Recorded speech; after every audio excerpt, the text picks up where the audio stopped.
Bienvenidos amigos a una nueva edición de La Jugada con Napo, quinto episodio, muchas sorpresas y un invitado de lujo. Vamos ya a continuación.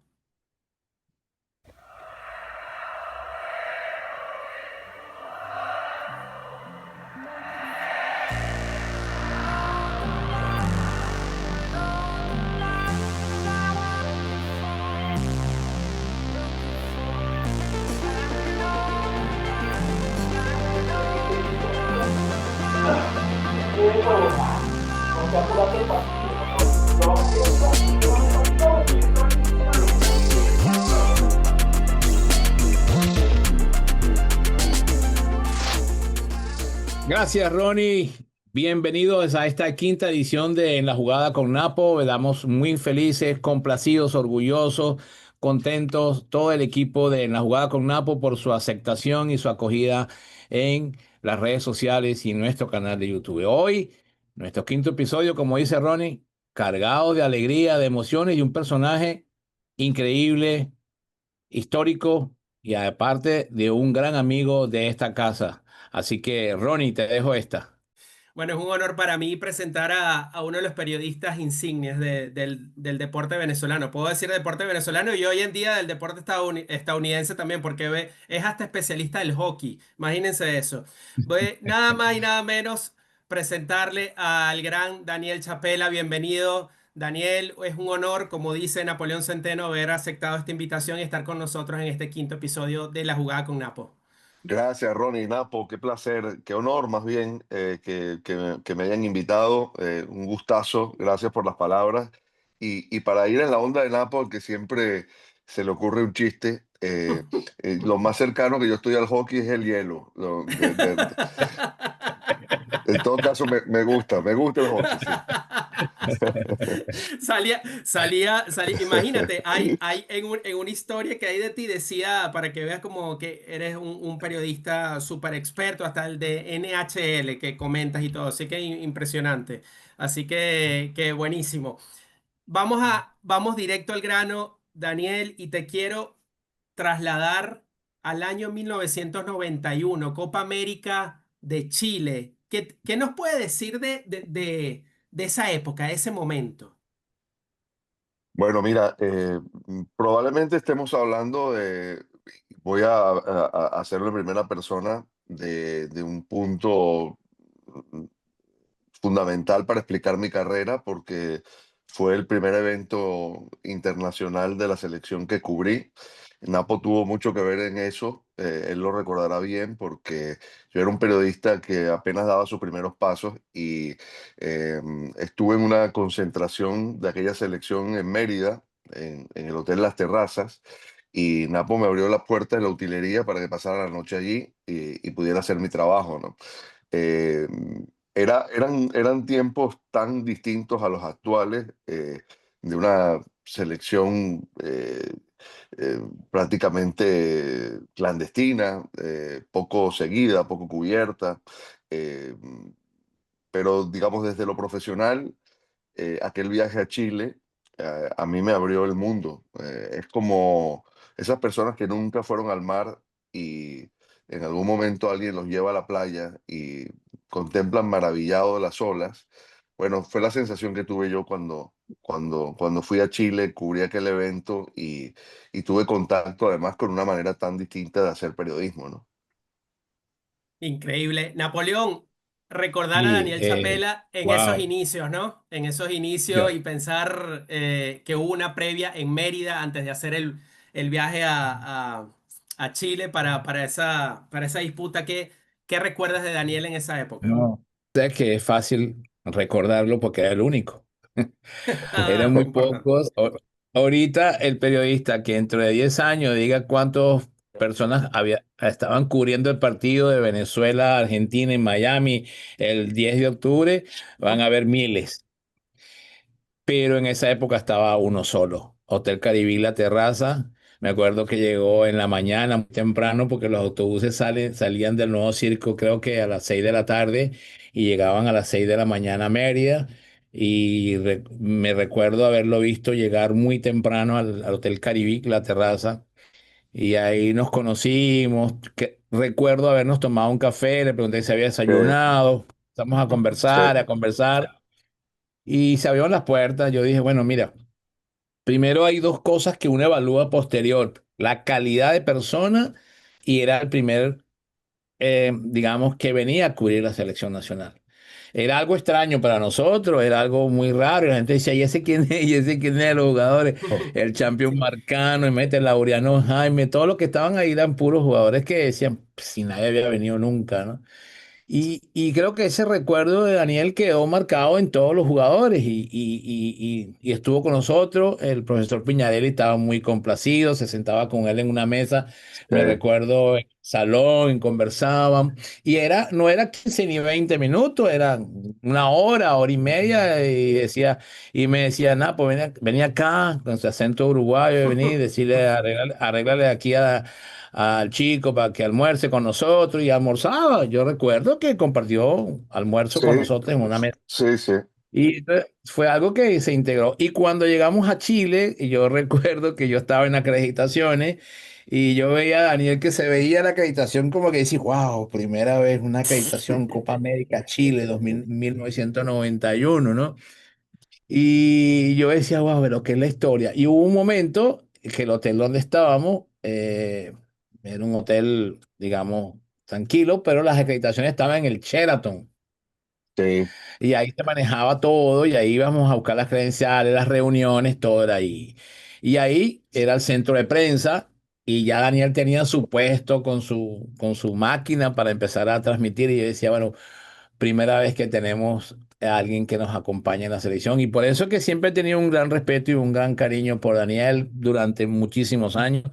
Y por eso cuando comienzo a decir que es un orgullo, es por esto, por estas historias que comenzaron en 1991 en Mérida, y tuvo el honor y que agradezco siempre, que fue el, el bautizo en mi libro. Daniel fue la primera persona que yo llamé para hacer esto, y me acordé de su historia. Con una mochila cargada de esperanza fui para ujú, Mérida.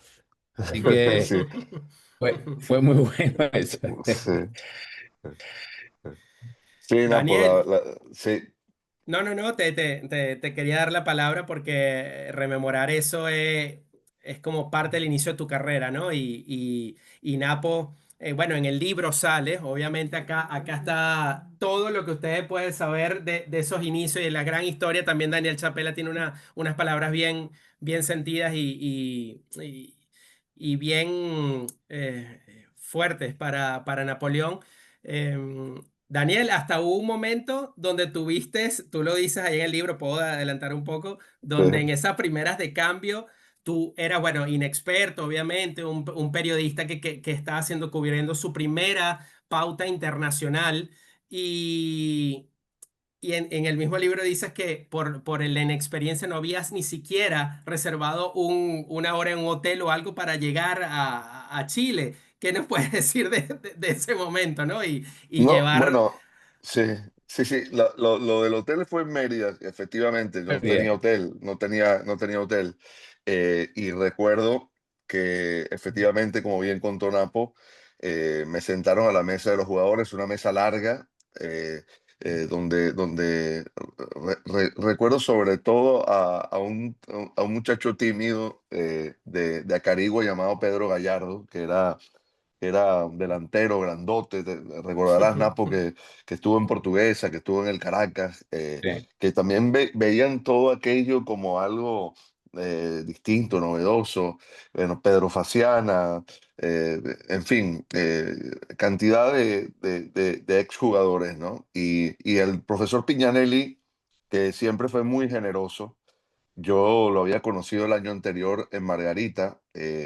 Estaba eh, en un viaje familiar. Yo tenía, no sé, un mes de haber empezado en una radio en Caracas y pasé delante de la tienda Pepe Ganga en Por la Mar y vi al profesor Piñanelli hablando con el dueño. Obviamente, él dirigía el equipo de Margarita y me le acerqué, me le presenté y le pregunté si lo podía sacar en vivo para el programa de la noche de Franco Pascuso, que era donde yo trabajaba. Y me dijo que sí. simplemente. En aquellos tiempos uno no tenía otro recurso que la línea telefónica tradicional, así que me citó en la oficina de Pepe Ganga y allí donde el gerente despachaba, me senté con él a hacer un programa de radio, ¿no? Entonces aquella vez en Mérida, él recordó eso, aparte que ya Napo me había hecho la introducción y me recibió con los brazos abiertos. Después en Chile, ni hablar. eh, Insisto, eran otros tiempos, había mucho más acceso al jugador. Venezuela no era una selección que despertara interés. A ver, probablemente en un torneo como la Copa América, algo más de los medios Sí, internacionales, pero en nuestro país, ya lo contó Napo, éramos un puñado de periodistas los que seguíamos a la selección, muy pocos los que viajaban. eh, Aquella vez en Chile fuimos tres a transmitir los partidos para Radio Deporte y era la única señal. Muchas veces pasó, y esto lo podrá corroborar Napo, que en partidos de la selección, a ver, perdón si me digrego, ¿no? Pero no, no, no, no. cuento una anécdota de la Copa América del 95 en Uruguay. Venezuela jugó en Maldonado, si mal no recuerdo, contra Paraguay o contra México, o por allí es. Y el partido que nosotros transmitíamos para otra emisora eh, se tenía que interrumpir cada cierto tiempo para emitir las carreras de caballos, ¿no? Entonces, en algún momento eh, la transmisión se cortaba y cuando volvías a lo mejor había sobrevenido algún gol venezolano y la gente se lo había perdido, siendo la única transmisión que había para el país, porque la televisión estaba y no estaba. A veces transmitía, a veces no. Si había un capítulo de la telenovela del momento a la misma hora, se emitía la telenovela y no el partido, se veía en diferido, y esa era la realidad. Después tuvimos un cambio abrupto donde Napo estuvo, porque Napo habla de esto de comerse las verdes, el que se comió las verdes fue él. O sea, realmente el que se comió las verdes fue él. O sea, yo recuerdo, porque a ver, entiendo que este espacio es de Napo y yo agradezco que me hayan invitado, pero de alguna forma también sirve el lugar para homenajear a Napo, ¿no? A quien fue Sí. Napo, ¿no? Y yo recuerdo haber hecho viajes con Napo en aquellos tiempos de la selección anodina, eh, con una torre de pasaportes en su puesto de viaje, una torre de pasaportes, y Napo llenando a mano todas las planillas de entrada de todos los jugadores. Eh, era algo que lo hacía todo él, Napo se encargaba de eso, de la utilería, de la ropa. Era un personaje importantísimo y además plenipotenciario. O sea, cuando ocurre el boom, cuando pasa lo que llamamos el fenómeno Vinotinto a partir del 14 de agosto de 2001, aquel partido que Venezuela le ganó a Uruguay en Maracaibo, bueno, Napo pasó a ser un personaje con mucho poder que por suerte no se olvidó de los amigos, ¿no?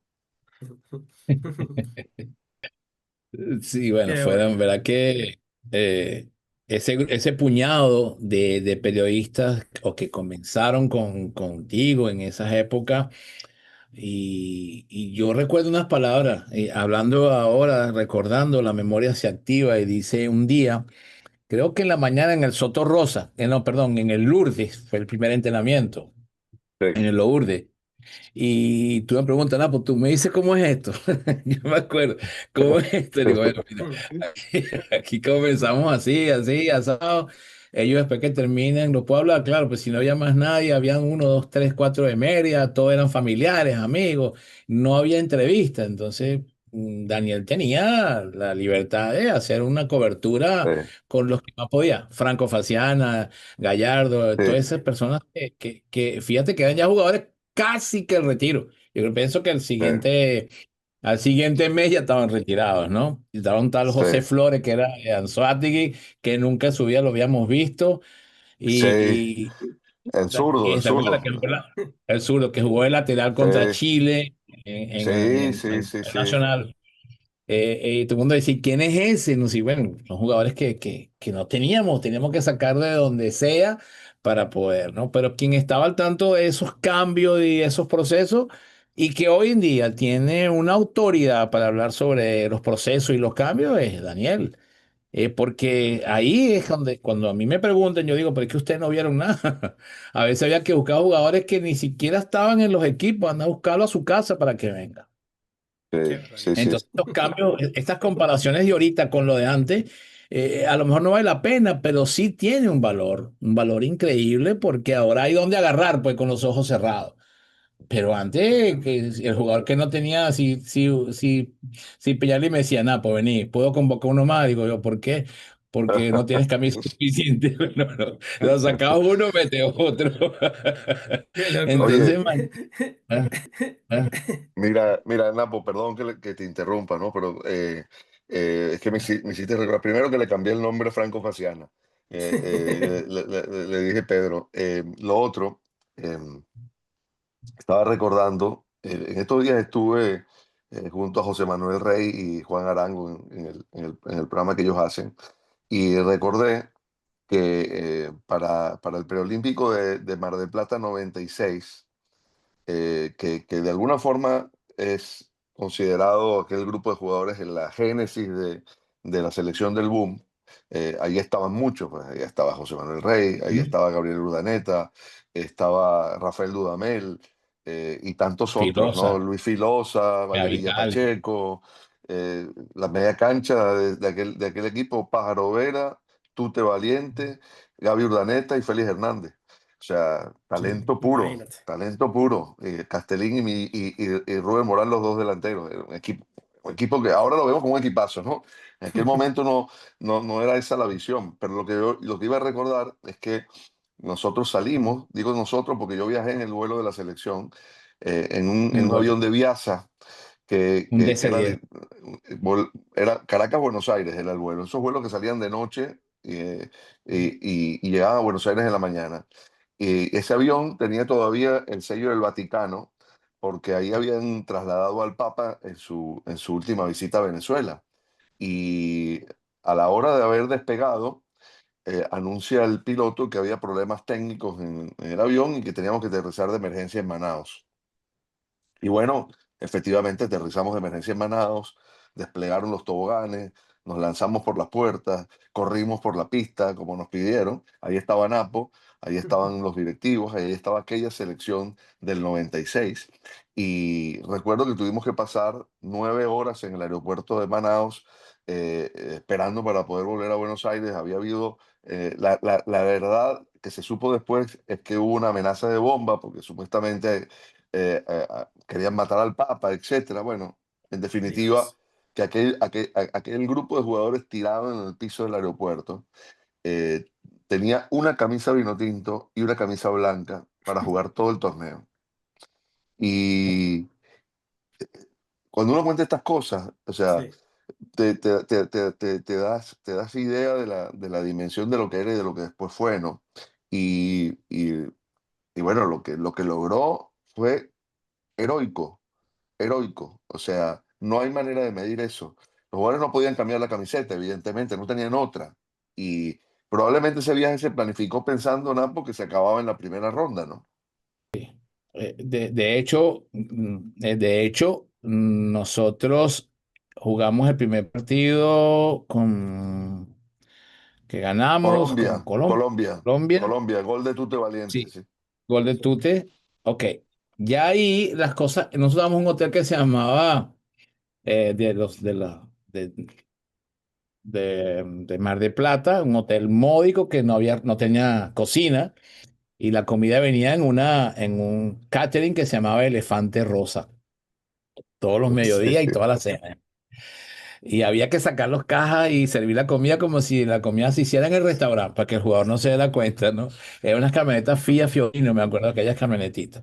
Increíble. Y los juegos de camisa se lavaban ahí mismo en la lavandería del hotel y había que contarla mañana, tarde y noche, que no se perdiera una. Brasil, me acuerdo, el director de coordinador de selecciones de Brasil, Américo Faría, llega al hotel y me dice, Napo, yo necesito que me muestres el hotel porque para acá venimos nosotros después que ustedes se vayan, pues. En serio, sí, a ustedes. O sea, primer partido contra Colombia, habíamos ganado y ya sabía que estábamos fuera. Wow, digo, bueno, este es el hotel, se lo mostré, Brasil, o sea, perfecto. Bueno, sí, lo tema es la comida, bueno, en fin, pero Américo, aquí tienes cualquier cosa. Tú me dices, yo, pues tranquilo, yo cualquier cosa te aviso. Como a los 4 días, o sea, nosotros jugamos el segundo partido, llega Conmebol con los boletos. Aquí tienen sus boletos ya para regresarse al día siguiente que jueguen con Chile. Y yo, wow, estamos listos. ¿Qué hacemos aquí? ¿Para qué venimos, pues? Perfecto. Cuando nosotros pasamos a esa siguiente instancia, Brasil tiene que cambiar todo. Cambia toda su Sí, estructura, el campeonato cambia totalmente, nos cambian los boletos y allá aparece Conmebol que si nos queremos cambiar de hotel, que si queremos poner un hotel mejor, digo, no, Rafa Santana dijo, nos quedamos aquí, porque este es un hotel que nos ha dado, se han portado bien contigo, con nosotros. Y cuando viene el primer partido contra Brasil en Tandil, yo correcto. recuerdo en Tandil, y cuando llegamos allá al hotel para hacer la reunión técnica, la gente no nos quería, no nos atendieron nunca porque Brasil era el centro, Roberto Carlos, Dida, nosotros éramos. Entonces, y No. recuerdo que había en el lobby del hotel de Brasil en Tandil toda la prensa, los diarios de impreso, la Folha de Sao Paulo, todas esas o Globo, y había uno con una portada grande que decía un elefante pisando una cucaracha. Y entonces decía Brasil y Venezuela. Ah. Yo recogí los periódicos y los boté. Para que no lo... Y de verdad que ahí conocí a Roberto Carlos, hasta todavía en estos momentos me decía, oye, nada, pues mira, pero bueno, ustedes hicieron algo histórico, tienes que estar orgulloso, no importa lo que pase hoy. Pero en ese momento decía, no, tenemos que ganar por el ímpetu. Pero hoy día tú dices, creo que lo que dice Daniel fue un hecho histórico. Valoro mucho esos jugadores que estuvieron ahí. Y cuando a mí me preguntan, ah, pues, ¿cuál es tu once ideal? Yo no tengo once ideal, porque esos 22 que estuvieron en Mar del Plata me parece que hicieron Sí, milagro. sí. Milagro. Ahí no había que la comida, que balanceada, que la proteína, que no, no, no, no. Eso es lo que hay. Eso es lo que hay. Y con la misma camisita y con la misma franela. Y todo lo que dijeron. No las cambien porque lo van a recibir en Caracas en el aeropuerto, que le van a entregar una medalla, una condecoración inmensa. Hasta Venezuela tuvimos que llegar. Y lo que ustedes ven en las fotos, que aparezcan por ahí enchaquetados, es porque no tenían camisa. Qué Sí, increíble. las camisas Esas... Score Napo, las Score, ¿te acuerdas? Score. Creo que era la Score o ABA. No, no, no. No, no, no eran las No, Score, tienes razón, tienes razón. no. Eran otra marca, sí, sí, sí. No, era una marca, se llamaba Ava, no, era una marca colombiana que no era original. Pues yo Sí, la fui a sí, sí, sí, buscar tienes a razón. San Antonio del Táchira, fui en avión hasta San Antonio y cogí un carro hasta Cúcuta donde recogí ese uniforme para devolverme para ir para Mar del Plata. Sí, sí, sí, sí, sí, sí. Mira, quiero hacer una pausa. Quiero hacer una pausa. Los he dejado hablar porque esto es historia pura entre Napo y Daniel Chapela, recordando todas estas anécdotas. Increíble. Pero le tenemos una sorpresa a Daniel, una persona muy especial en su carrera y en su vida. Se le puede llamar de esta manera. Vamos a ver de quién se trata, Daniel y amigos de La Jugada con Napo.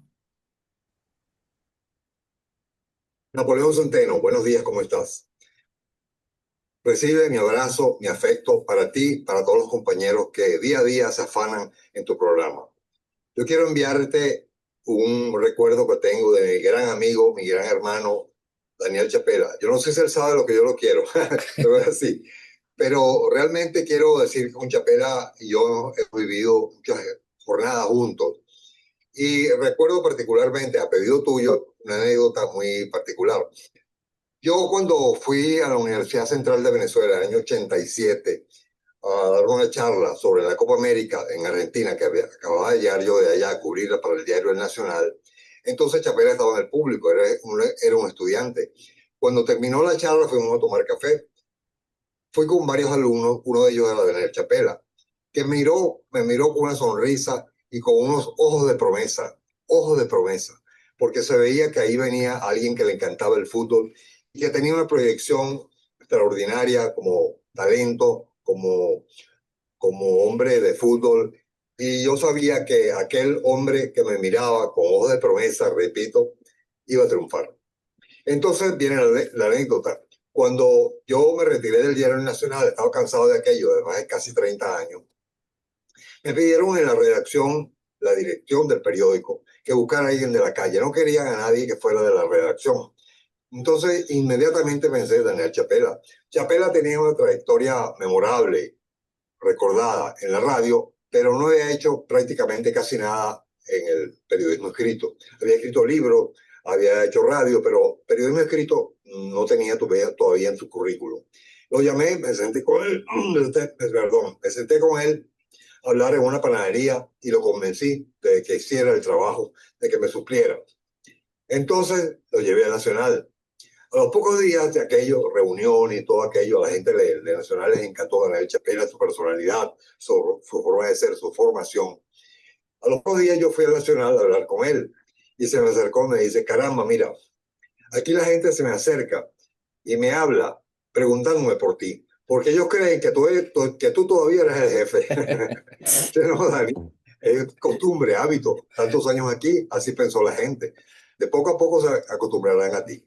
Y así pasó esa anécdota simpática que me halagó muchísimo, que me recordaran y que Chapela tuviera la guía, la honestidad de contármela. Podía no haberme dicho nada, sin embargo lo hizo.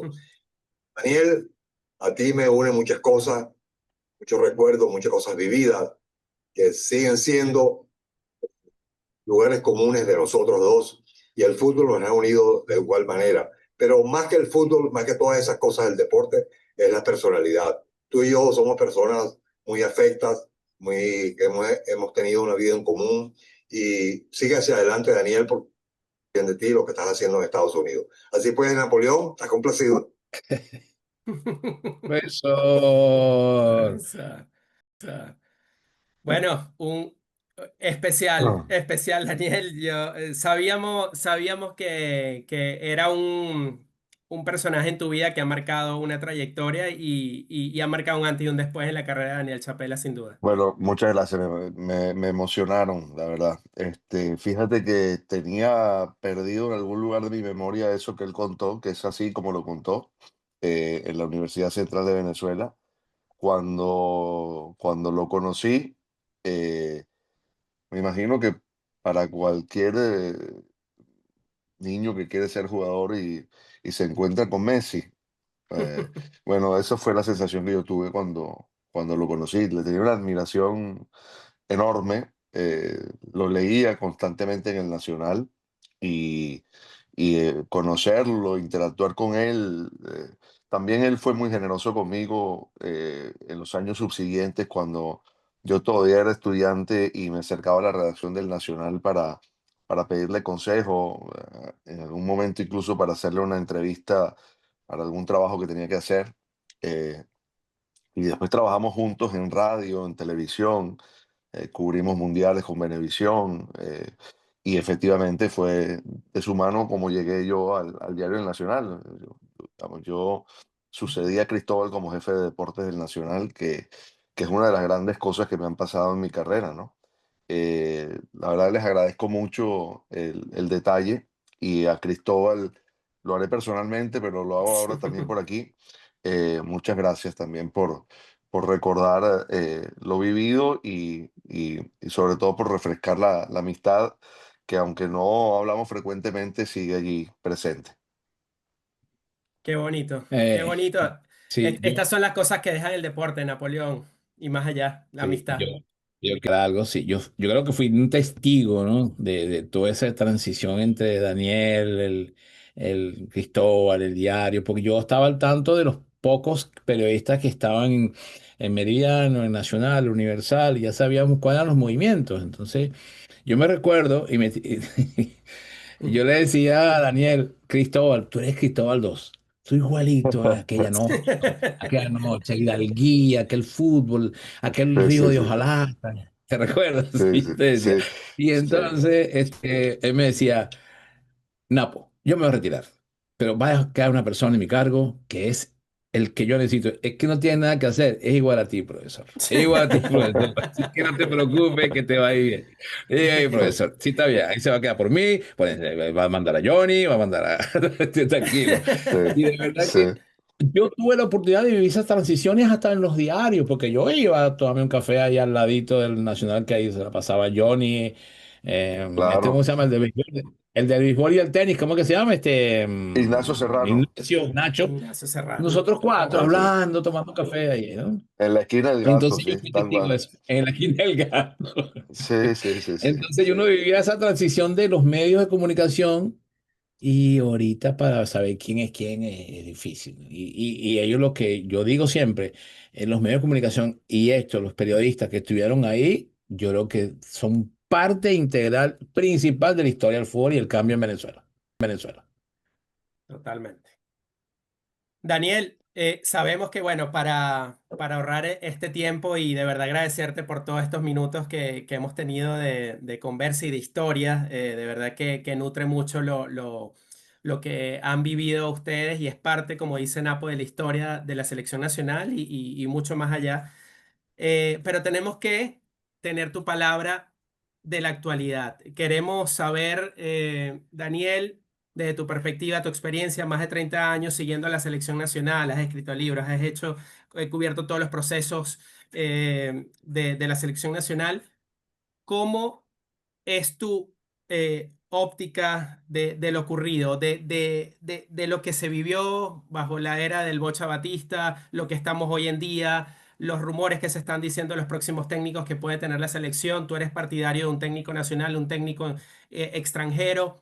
¿Cuál es la visión de Daniel Chapela en la actualidad de la selección nacional? Bueno, voy a tratar de resumirlo. Obviamente fue un proceso fallido, eh, fracaso desde el camino recorrido, independientemente de que ya sea muy fácil catalogarlo así por no haber conseguido el objetivo de al menos llegar al repechaje, teniendo todas las condiciones para hacerlo. Pero creo que fue fracaso y fallido porque no logró el objetivo fundamental, que era darle a la selección de Venezuela el salto de calidad que requiere para crecer en su nivel de juego, ¿no? Em, Creo que no se tomaron decisiones indicadas en el momento en que se produce la transición tras la salida de Peckerman. Eh, Creo que tampoco ahora se está evaluando de la manera indicada la búsqueda del sucesor. No entiendo tampoco las prisas. No creo que sea hoy urgente encontrar al próximo seleccionador, porque el proceso mundialista recién podría perfectamente comenzar el próximo año. No hay competiciones Oficial. inmediatas, más allá de partidos amistosos, con lo cual la federación debería tomarse el tiempo, no para elegir al técnico nacional, sino para generar la estructura que permita que esa elección tenga fundamento y sentido, que es muy diferente. Nombres podemos dar los que se nos antojen. Eh, yo no voy a hablar aquí de candidatos porque desconozco realmente hacia dónde está apuntando la federación. Si es nacional o es extranjero, lo importante es que sea capaz y su elección, insisto, producto de un proceso estructural que le dé sentido a esa escogencia. Y eso lamentablemente no existe. No hemos creado esa estructura dentro de la federación con un objetivo claro para elegir al seleccionador. Yo no hablo de corazón vino tinto y estas cosas que no me parecen mal, al contrario, me refiero al organigrama de selecciones nacionales, que exista la presencia allí de una figura con recorrido, con trayectoria, con conocimiento de las selecciones venezolanas o con conocimiento del desarrollo integral de selecciones nacionales. Con esto quiero decir que no me cerraría la idea de que pudiera ser un entrenador o una figura extranjera, siempre y cuando cumpla con esos requisitos, y a partir de allí entrar en el proceso de análisis de qué tipo de entrenador necesita la selección en base a modelos de juego, en base a características de los jugadores, hacia dónde se quiere llevar a la selección desde el punto de vista del modelo, de la identidad, de la forma de jugar, todo eso que hemos repetido hasta la saciedad. Cuando uno ve que en la lista de candidatos hay entrenadores de distinto pelaje y de distintas maneras de concebir el juego, uno entiende que la persona que lo está analizando realmente no tiene idea de hacia dónde quiere llevar la selección. Yo creo que en general los directivos que han pasado por la federación, eh, mm, digamos, no hablo desde el lado gerencial, sino desde este tipo de decisiones deportivas, no están capacitados para hacerlas. Con lo cual requieren o requerirían de delegar las mismas en gente que sí esté capacitada para tomar esa decisión. Entonces, para mí, eso es lo primero que debería pasar antes de que estemos pensando en nombres de seleccionadores. Yo creo que todo esto que hemos estado oyendo sobre César Farías, sobre Tite, sobre Sebastián Becasese, sobre Luis Ubeldía, cualquiera de estos nombres que han aparecido, son medidas efectistas para tratar de calmar el clima de crispación que nació a partir de la eliminación. Y yo creo que eso no tiene sentido. Siempre pregunto a Tite, ¿por qué Tite? ¿Cuál es la razón para elegir a Tite? ¿No? ¿De dónde? O sea, ¿por qué consideramos que es el idóneo para conseguir qué objetivos? Eso no nos lo contó nadie, ¿no? Y nos quedamos muchos en aquel asunto de lo que Bocha Batista no hizo el día del partido contra Colombia, que se sentó en la conferencia de prensa, dio una declaración y no aceptó preguntas, pero no hemos escuchado una explicación de la federación, que para mí es más importante que lo que haya podido decir Batista, ¿no? Una explicación, me refiero, esto fue lo que pasó, estas fueron las razones por las que pasamos por lo que pasamos, esto es lo que queremos hacer, de esta manera lo vamos a dirigir y esta es la persona que va a tomar las decisiones importantes sobre estos aspectos, ¿no? Para mí eso es mucho más nuclear que, que dar nombres, la verdad. Pero no sé si la federación esté pensando lo mismo, ¿no? Un buen análisis de Daniel Chapela. Napo, ¿qué le puedes agregar Sí. a estos comentarios de Daniel? ¿Qué le puedo yo agregar a un experto? Dime No. tú.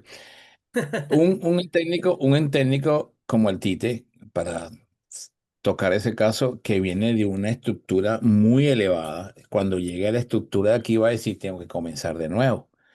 Y Sí, ahí entonces yo digo, bueno, entonces tengo que comenzar a empezar a estructurar, revisar cómo es el fútbol venezolano, irme a las canchas, empezar. Entonces hay que comenzar de cero Ese. y eso lleva tiempo. Y lo otro, lo que acaba de decir Daniel, es muy interesante. En la federación, que desconozco su directivo y las capacidades que tengan para decidir quién o debe ser el técnico de la selección, también es difícil porque es difícil que un grupo de dirigentes puedan tener la decisión técnica de el verdadero y acertado entrenador para la selección nacional.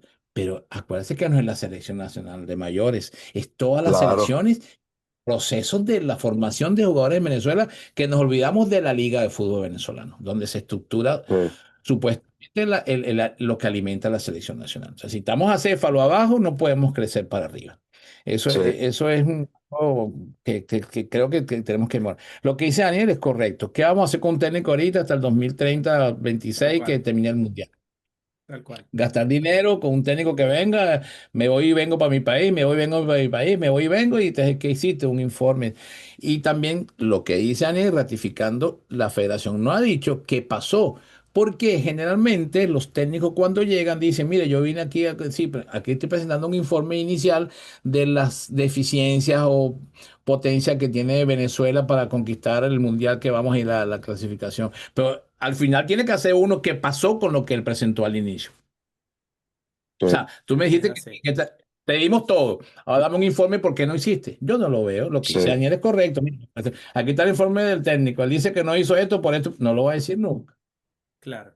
Entonces estamos igualitos. O sea, rodamos y rodamos y rodamos y se nos gastaron los cauchos, se pusieron lisos y no supimos por qué. Ujú. Entonces, Daniel Sí, tiene sí. una acertada observación y por eso que cada nosotros, uno como observadores, tenemos, pero esta es la que da en el toque de que no hemos escuchado una versión de la federación. El Bocha puede decir lo que quiera ya y lo dice como está en Argentina porque está como que está Eh, peleando, ya se reunió con sus amigos, aquí estoy, pues vamos a pelear desde aquí, ya, bueno, aquí me defienden. Pero aquí no dijo Sí. nada, o sea, él prometió y que significamos y no, pero ya pasó, hay que seguir adelante y aprender de esos errores. ujú.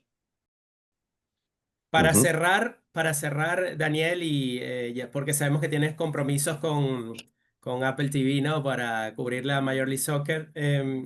Tu perspectiva de no se puede analizar nada, pero con un solo partido, pero lo que puede mostrar Osvaldo Vizcarrondo si es el que termina tendiendo estos partidos amistosos, que ya sabemos que en noviembre no va a poder estar porque está en el Mundial de Qatar con la selección sub-17, pero ¿cómo ves la preparación de Vizcarrondo? Que bueno, ha sido el punto de emergencia. Cuando no tenía seleccionador la selección femenina fue el técnico. Cuando ahora Sí. pasa lo mismo con las mayores, está con la 17. Cuéntanos un poco cómo visualizas el progreso de Osvaldo Vizcarrondo para ser un posible seleccionador nacional. Mira, a ver, a los entrenadores se les mide por varias cosas. Una, por su obra, es lo que se ve, el reflejo de sus equipos. Otra, por la capacidad que tienen para mejorar a sus jugadores, para conseguir mejores versiones de los futbolistas con los que cuenta. Otra es su preparación, su personalidad, su manejo de grupos. Eh, yo creo que Osvaldo agrupa buena parte de todas esas virtudes. Es un futbolista perdón, todavía lo recuerdo como jugador. Fue un futbolista que se salía de la norma desde jovencito, esto lo puede decir Napo, muy preparado intelectualmente, muy claro para expresar sus ideas. Cuando uno buscaba a Osvaldo después de un partido para escuchar su voz, encontraba siempre a alguien que leía precisamente lo que pasaba. Eso no lo convierte necesariamente en un buen entrenador. Lo que quiero decir es que tenía siempre una mirada que iba más allá de la declaración básica y simple que algún jugador te puede dar después de un partido, ¿no? Después tiene una idea de juego muy concreta, le gusta que sus equipos sean propositivos, que marquen una diferencia a partir de la tenencia de la pelota. Después hay conceptos más complejos que yo no voy a explicar acá, pero digamos que forman parte de su ADN, de lo que él quiere ser como técnico. Ahora bien, pienso que está todavía en un proceso de formación y requiere cumplir ciertas etapas antes de que empecemos a considerarlo como el entrenador de la selección mayor. Esa es mi opinión. Eh, pero, insisto, no sabemos qué tipo de restaurante queremos montar para ir a buscar al chef. Entonces, eh, pensemos primero si queremos montar sushi o vender pollo en brasa o una parrilla o comida china. Entonces, busquemos al chef, ¿no? Para que se entienda. Para mí eso es lo primero. Ahora, creo que Osvaldo Vizcarrondo tiene magníficas perspectivas, tiene una trayectoria como jugador eh, muy contundente, jugó en distintos lugares, tuvo un periodo largo en Europa, es decir, los técnicos normalmente se hacen a partir de aquellos quienes lo dirigieron y Osvaldo estuvo dirigido por muchos buenos entrenadores, con lo cual tiene una buena base para a partir de allí emprender su propio camino.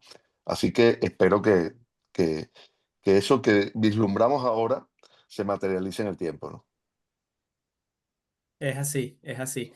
Bueno, Napoleón, unas palabras a Daniel Chapela por acompañarnos estos Yo, minutos de sí, verdad no. de oro. Yo estoy aquí como un espectador más, me siento como en la Simón Bolívar en un curso de periodismo deportivo, de verdad que increíble. Hasta el cafecito después. El Yo cafecito.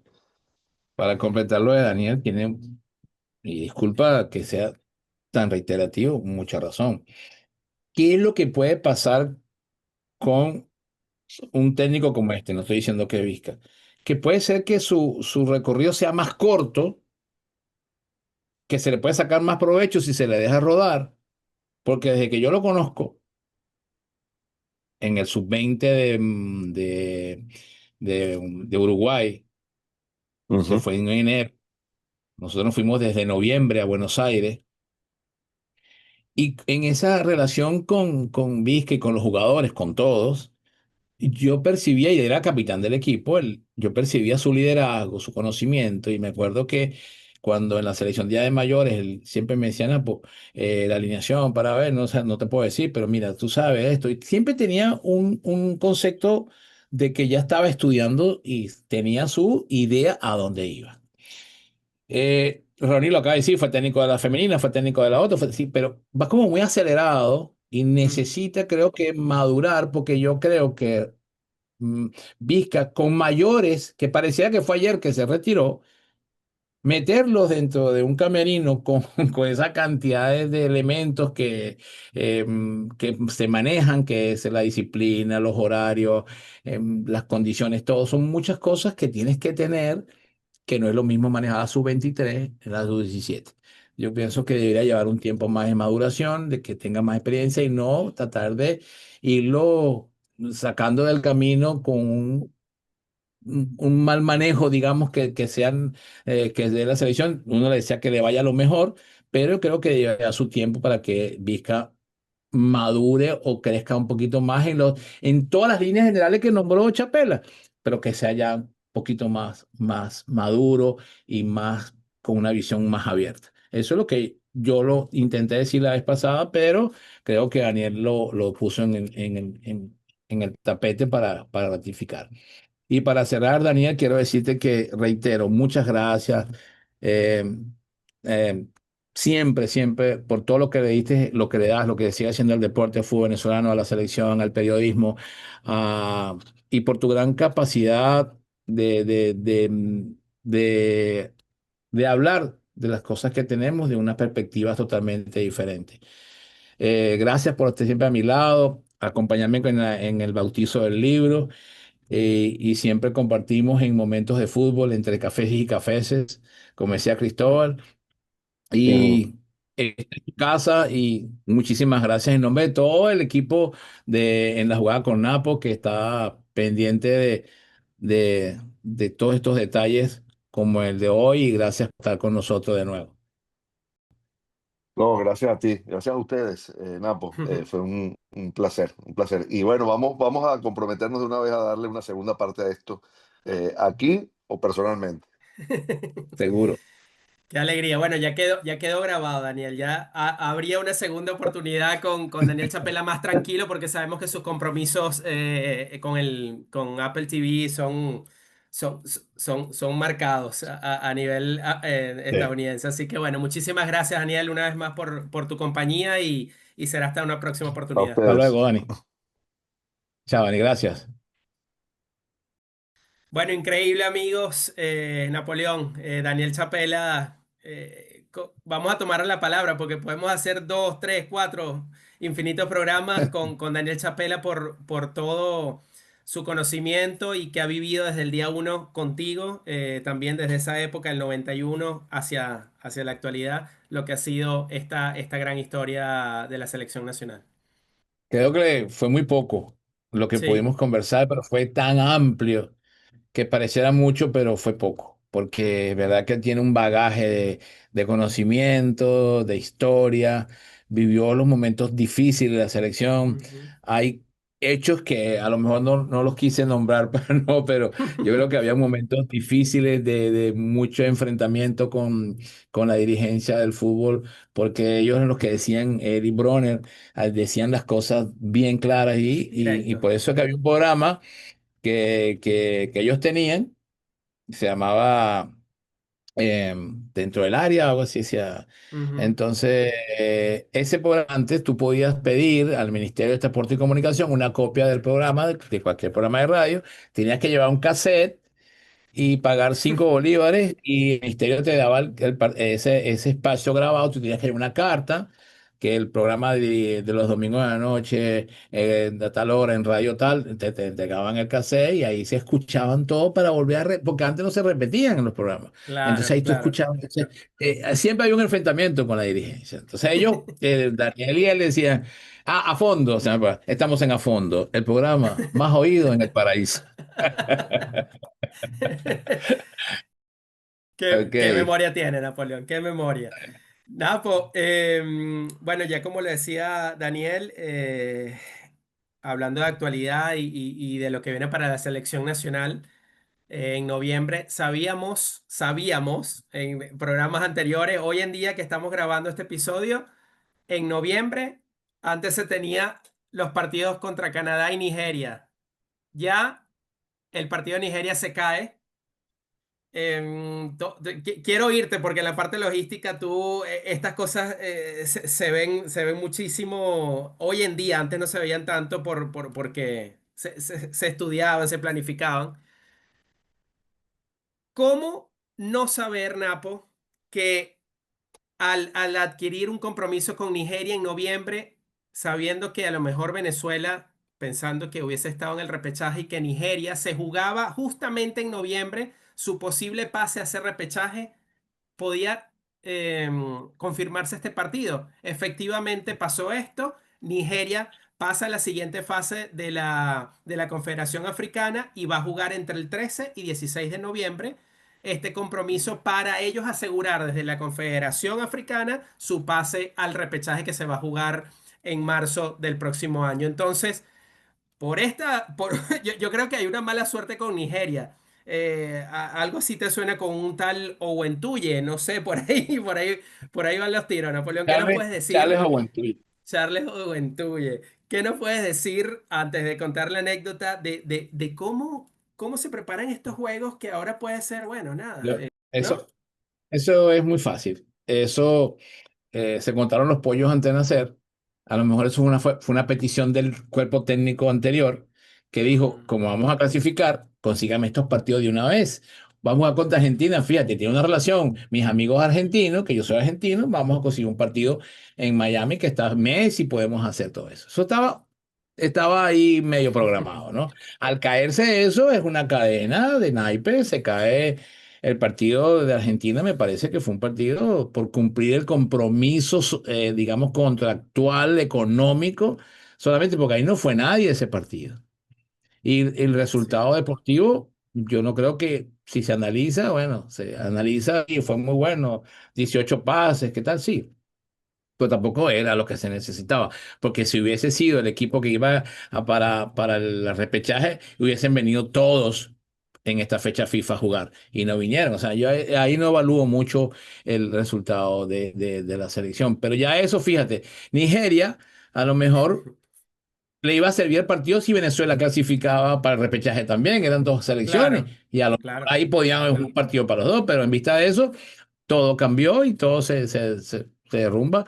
Y entonces, no sé, ya son compromisos adquiridos, vienen, no sé, hay penalizaciones por cumplir o no contrato, ya eso se encargará la federación en ese sentido. Pero hay otra cosa, yo no creo que Venezuela vaya a jugar en partido de partido amistoso, porque ¿quién va a querer jugar en esa fecha? Y yo no voy a prestar mis jugadores para allá un partido que no tiene ningún sentido. Es correcto, es correcto. Bueno, Y con lo de Napoleón, Charles Juventud es sí. un caso Sí. muy, muy particular. Nosotros, en la época de Richard, nos dicen que hay un partido contra Nigeria en Londres, en el estadio de Waldorf, en Londres, y se prepara toda la logística. El empresario supuestamente ya habló, se firmó un contrato, era un empresario FIFA. Bueno, preparamos el viaje, nos fuimos a Londres y no haya comunicación con el empresario. No, no, pues tranquilo, tú llegas allá y haces lo que tienes que hacer. El hotel es este, y yo bajo y le digo a Richard, Richard, yo me voy en un taxi para el hotel donde voy. Cuando llego allá al hotel, digo, no, aquí hay una locura. Este hotel era una casa de habitación, y yo entré horrible. Y cuando yo veo que llegó el autobús, te lo digo sinceramente, empecé a sudar, frío, esto aquí va a haber problema. Cuando veo que se baja el presidente de la federación y se baja Richard, me dice, no, yo no quiero este hotel. yo no quiero este hotel, esto no sirve, esto no sé, muy molesto. Cuando el presidente estaba muy molesto también, Charles Oguentuye no aparecía por ningún lado. De ahí nos fuimos, bueno, en el hotel, en el aeropuerto no estaba el autobús, imagínense. Después fuimos al, Richard me dice, no, pues hay que buscar un hotel y el almuerzo, bueno, vamos con un restaurante. Y fuimos a un restaurante, me acuerdo, español, que estaba en un circo cerca de ahí.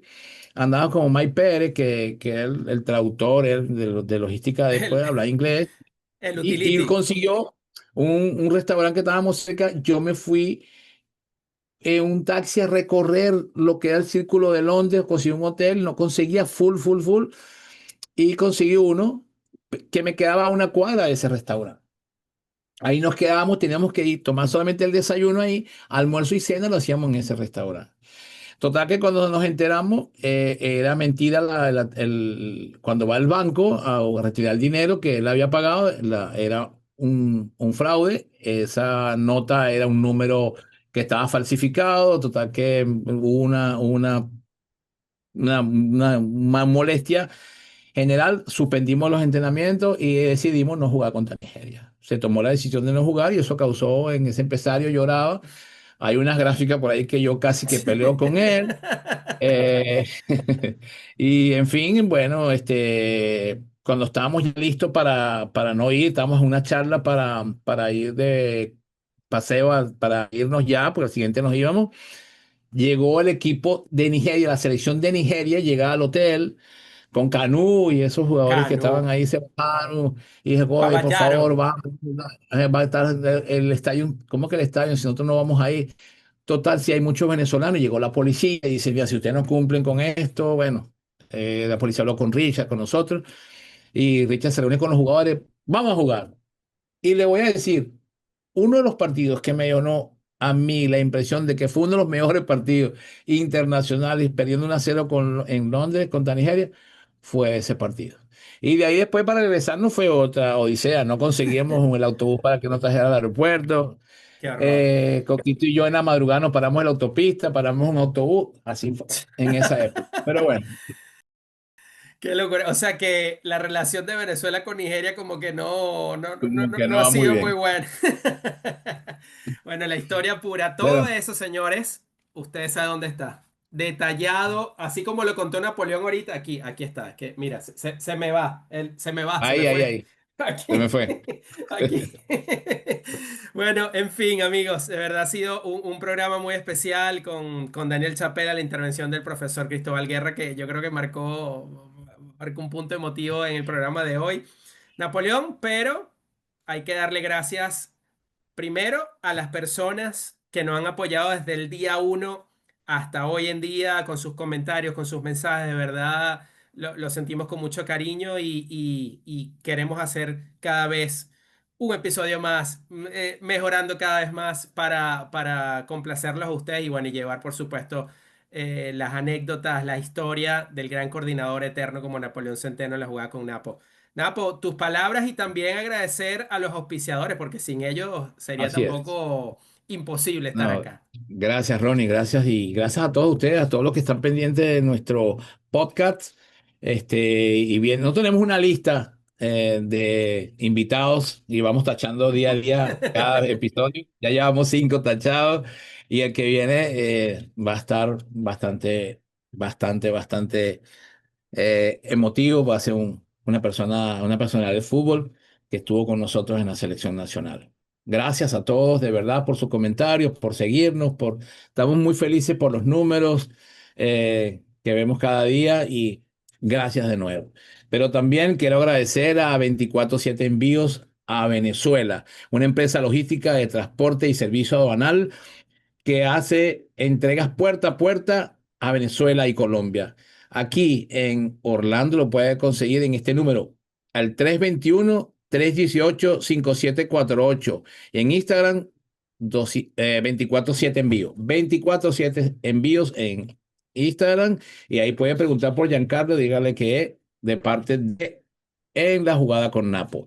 Estelar, Latinoamérica, línea aérea venezolana con una flota de aviones Airbus, Boeing, cubriendo las rutas nacionales de Barinas, Valencia, El Vigía, Maracaibo, Por la Mar, Puerto Ordaz, Santo Domingo, El Táchira, Santa Bárbara, El Zulia, San Antonio, El Táchira. Y también internacional a Madrid y Panamá. Estelar, que tengo una experiencia extraordinaria, siempre acompañó a la selección nacional en sus vuelos charter. Un servicio increíble, una atención inmejorable y de verdad que muchísimas gracias a Boris Serrano por ese apoyo que siempre prestó a la selección nacional. Y a Todo Masa, que nos apoya en nuestro catering, todas las grabaciones, en todos los episodios. Todo Masa, aquí en Orlando, en Consular Drive, puede conseguir la mejor comida venezolana, cachito, cachapas, sopas todos los domingos y ahora con su pan de jamón para estas Navidades que hoy estamos degustando en este episodio. Muchísimas gracias a todos y nos vemos en nuestro próximo episodio. Así es, Napoleón y amigos de la jugada con Napo, para nosotros es un placer nuevamente que nos acompañen y no se pierdan el próximo capítulo, activen las notificaciones, síganos en nuestras redes sociales en la jugada con Napo, en las cuentas personales de @NapoCenteno, @R.Brady y será hasta una nueva oportunidad. Que estén muy bien.